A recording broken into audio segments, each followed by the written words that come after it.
We continue our parish reading of Evangalii Gaudium by Pope Francis, the inclusion of the poor in society.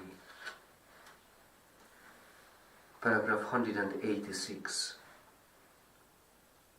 Our faith in Christ, who became poor and was always close to the poor and the outcast, is the basis of our concern for the integral development of society.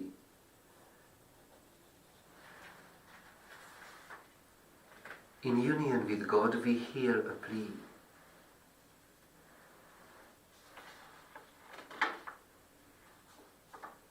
Each individual Christian and every community is called to be an instrument of God for the liberation and promotion of the poor, and for enabling them to be fully part of society.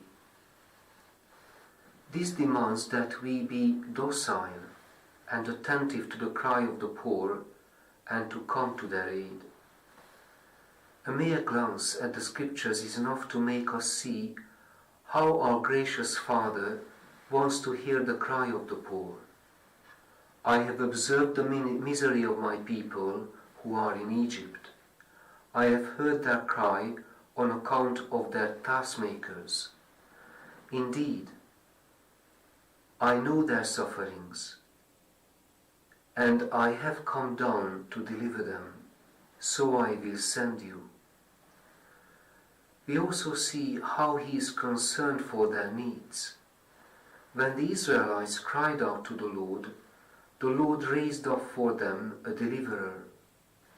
If we, who are God's means of hearing the poor, turn deaf ears to this plea, we oppose the Father's will and his plan.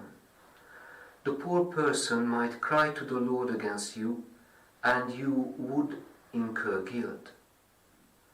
A lack of solidarity towards his or her needs will directly affect our relationship with God. For if in bitterness of soul he calls down a curse upon you, his Creator will hear his prayer. The old question always returns: how does God's love abide in anyone who has the world's goods and sees a brother or sister in need and yet refuses to help? Let us recall also how bluntly the Apostle James speaks of the cry of the oppressed.